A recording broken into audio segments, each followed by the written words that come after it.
When talking about the best video games of all time, it's hard not to mention The Legend of Zelda: Ocarina of Time.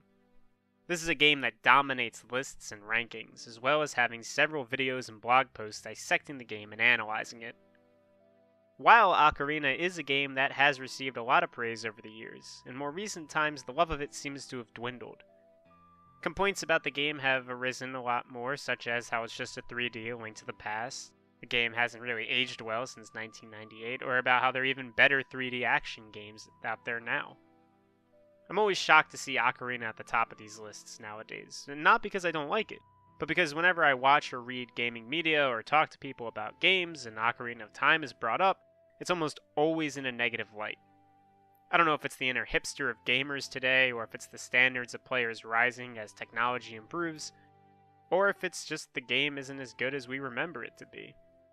In this review of Ocarina of Time, I'm going to try and analyze the game with as little bias as possible. I'm going to try and find out if OOT deserves to be in our Gaming Hall of Fame as one of the best games ever.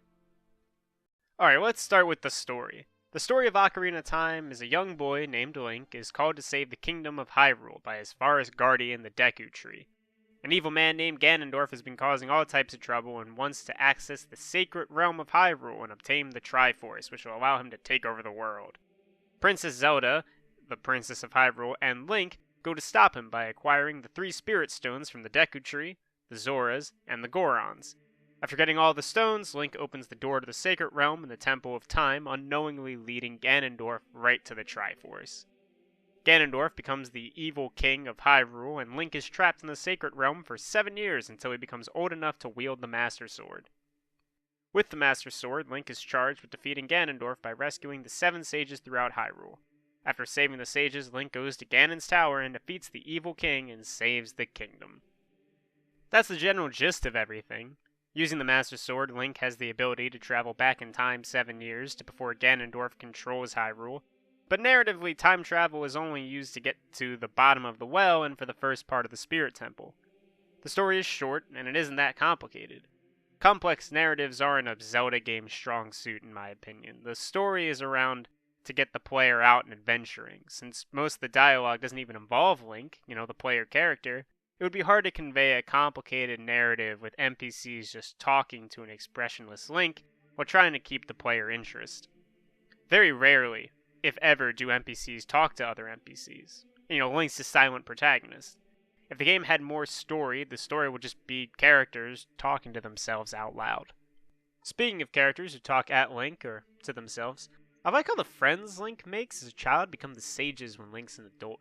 It gives the sages more personality than just being random people that have been captured and need to be rescued. Rauru, whatever, is the only exception to this, but he gets some long exposition cutscenes in an attempt to give him more screen time.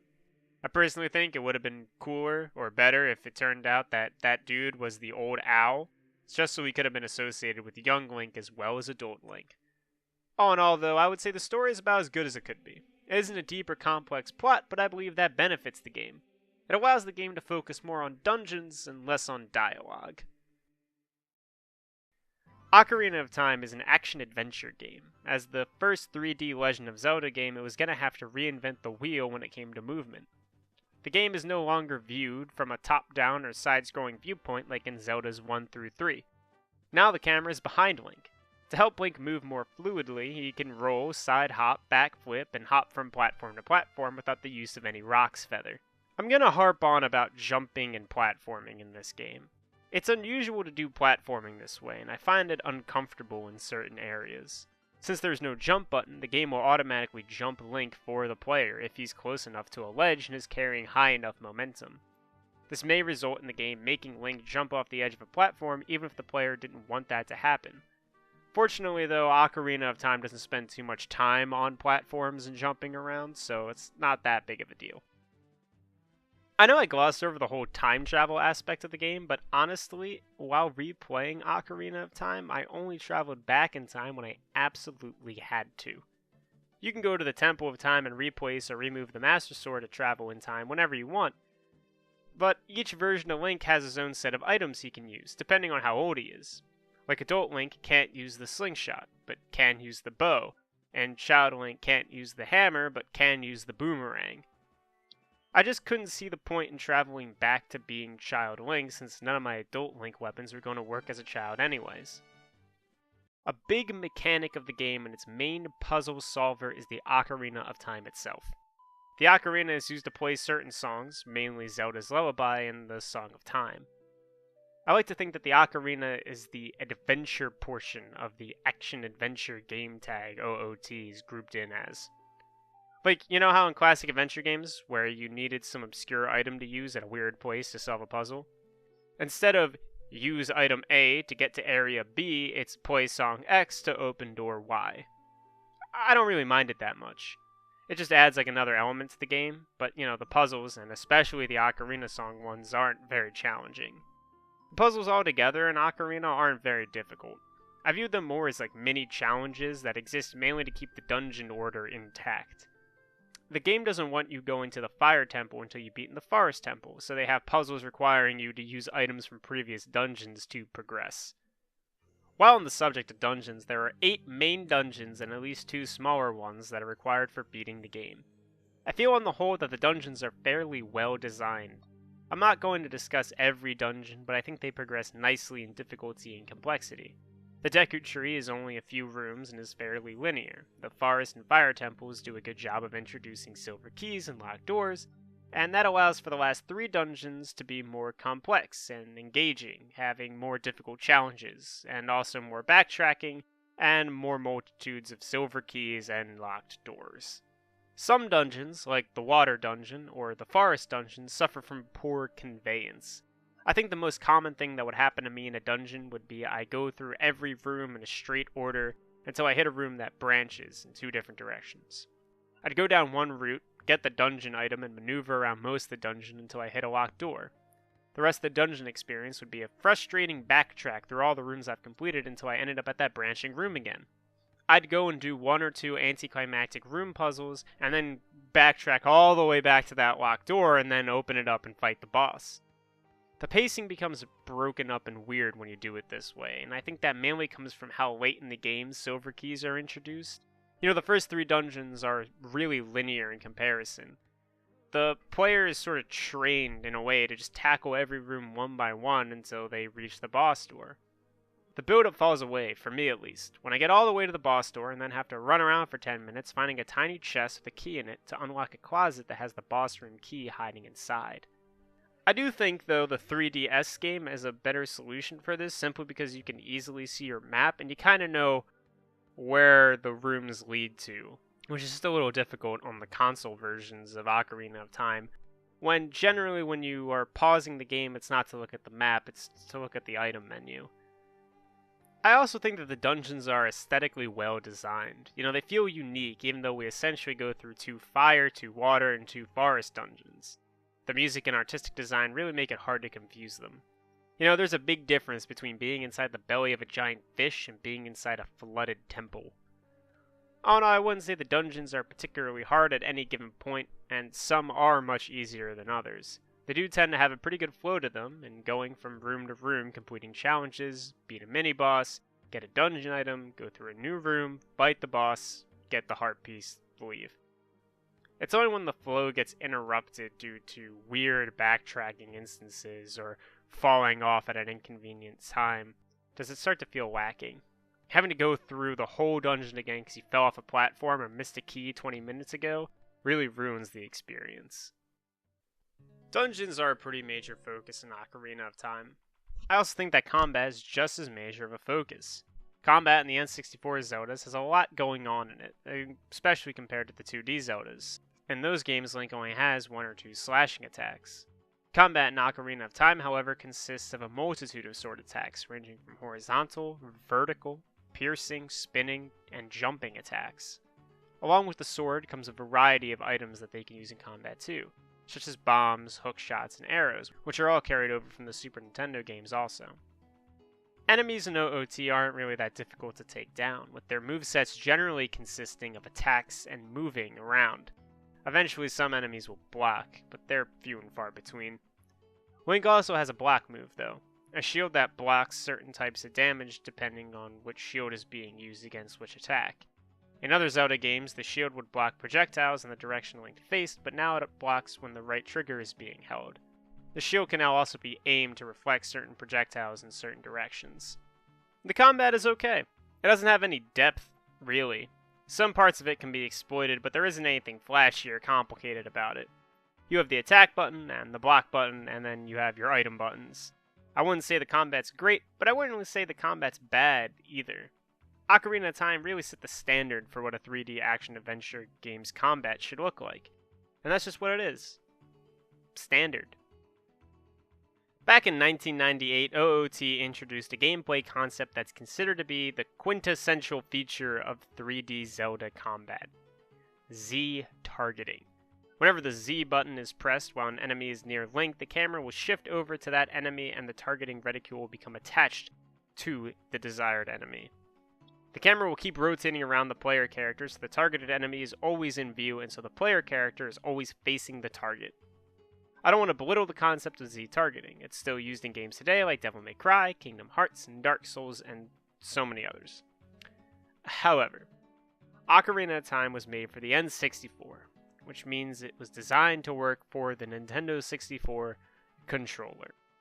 That controller only has one analog stick, which was reserved for movement in Ocarina's case. Ocarina of Time's camera controls were assigned to the Z button. Along with the Z button's camera controls were also the lock-on mechanic. This is hands down the biggest problem with Ocarina of Time, and it's not something that I can casually glance over. If you want to adjust your camera, you better hope an enemy isn't around because it might just lock onto that enemy instead of adjusting the camera. The Twin Rova fight is an extreme example. But every time I tried to angle my shield at one twin, I would instead lock on. I would then try all different manners of pressing the Z button over and over again to try and get out of lock on and not just target the other enemy. And if my camera was no longer locking on, I would need to hope that the next time I pressed the Z button, it could be so I could angle my camera and my shield in the proper direction and not just locking on again. But moments like that happen throughout my entire playthrough. Controlling the camera is a nightmare. Picking the proper target to lock onto feels like random chance. It's all because the camera is controlled with one button. I suppose one last complaint about the Z-targeting and the camera would be sometimes I couldn't Z-target the enemy that I wanted to. Like, when an enemy first shows up and I press the Z button, I wouldn't lock onto it until after the enemy hit me. The world design of Ocarina of Time is done pretty well in my opinion. Hyrule Field may not have a lot going on in it, but I consider it to be a hub world. Sure, there isn't too much to do besides riding the occasional Epona and blowing up a nearby rock, but it connects itself to all the other major locations pretty effectively. I can forgive Hyrule Field for having less content in it because of the amount of content in the connecting locations. Like the area from Kakariko Village to the Goron City. There are heart pieces to collect, rolling Gorons to dodge, a hidden cow, and a big Goron who will make you a big Goron sword. Or the pathway from Hyrule Field to the Zora's Domain. It's got multiple heart pieces, a magic bean salesman, and some chickens to fly around with. I think the overworld in its entirety has enough content going on, for me at least. I just think the overworld is mainly used to make the world of Hyrule feel more connected and give the players something to do while making their way to the next dungeon. I don't think the amount of content is necessarily great, but I do think it has a beyond acceptable amount, especially for a game from 1998 running on the Nintendo 64. It would be pretty easy for me to criticize the graphics of Ocarina of Time. Like most N64 games, it didn't age great. But because of the stylized world and characters, I wouldn't say the graphics are that bad. Honestly, it's a game that makes the most of what it has. The main problem I do have with OOT's graphics, and this complaint travels over to the 3DS version as well, is just how square and polygonal everything looks. You know, nothing's smooth in Ocarina of Time. Everything feels very rigid, and the world tends to look very video gamey because of it. The extreme polygonal look of everything is an unfortunate consequence of being a Nintendo 64 game. You know, there are much worse looking games. Ocarina is pretty okay looking to me, all things considered.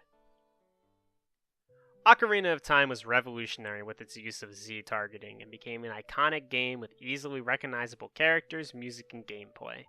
The story of the game isn't anything deep or complex, or of any highbrow quality, basically. But the story isn't bad either. and it isn't intrusive. The structure of the story allows the player to run around Hyrule playing the game and having their adventure without too many interruptions. The small side quests and characters encountered along the way bring some much needed life into the world of Hyrule, and while I wouldn't say the narrative qualities of Ocarina of Time are anything grand, they do get the job done in a pretty good way. Moving around 3D Hyrule is enjoyable. There is certainly a lot to do outside of the dungeons in Hyrule, but the downside is that there is also a lot of running around and getting from place to place, not doing stuff. The camera is impressive for 1998 standards, and the lock-on is amazing when it works. You know, even in Ocarina of Time 3D, the camera is still controlled by one single button, and this lack of camera control in 2017 can make playing the game, when the lock-on or camera just decide not to work, extremely frustrating. Ocarina has okay combat. It has an okay story, and its dungeons, on average, are okay. I like to think everything Ocarina of Time has to offer lies in between underwhelming to pretty good. Like the dungeons, for example. Some are underwhelming, others are pretty good, and some are just okay. The music, some songs are underwhelming, others are pretty good, and others are okay. But Ocarina does something, and this unexplained something could be considered atmosphere or heart or whatever, but it combines all of its pieces together, its story, its gameplay, its music, its dungeons, and it gives it this enjoyable life to the game. It's definitely a game beyond the sum of its parts. It's a true experience. The world has such a style to it that makes it feel better than it is, which, in my opinion, makes the game better than it is. Ocarina is like the Mario selection from a kart racer. It's got average in all stats. That doesn't make it a bad game. On the contrary, it makes it a pretty good one. I think apart from a dated camera designed for a dated controller, the game is pretty good, mainly because it doesn't do anything that badly. I wouldn't call it the best game ever of all time, but I would call it a pretty great game.